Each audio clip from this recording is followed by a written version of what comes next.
Hi అండి. నేనైతే మీకు ఇప్పుడు రెసిపీ చూపించబోతున్నాను. ఇదైతే మా గోదావరి సైడ్ వాళ్ళకైతే బాగా తెలిసిన రెసిపీనే. మటన్ చింజిగురు. ముందుగా అయితే ఆయిల్ వేసుకొని ఉల్లిపాయ, పచ్చిమిరపకాయ, పసుపు, ఉప్పు వేసుకోవాలి. తర్వాత అయితే బాగా కలుపుకొని చింత చిగురు అయితే పొడి చేసి పక్కన పెట్టుకోవాలండి. కొంచెం లేతగా ఉంటే అయితే చాలా బాగుంటుంది. అందులో మటన్ అయితే కడిగి పక్కన పెట్టుకుని అందులో వేసుకోవాలి.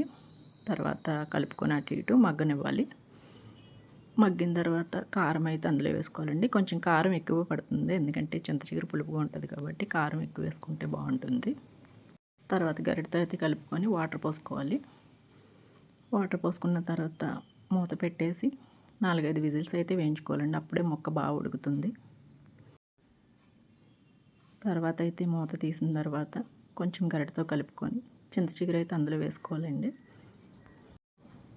తర్వాత ఒక పావుగంట అయితే మగ్గనివ్వాలి. మెల్లిగా సిమ్లో పెట్టి స్టవ్ అయితే మగ్గనిచ్చుకోవాలి.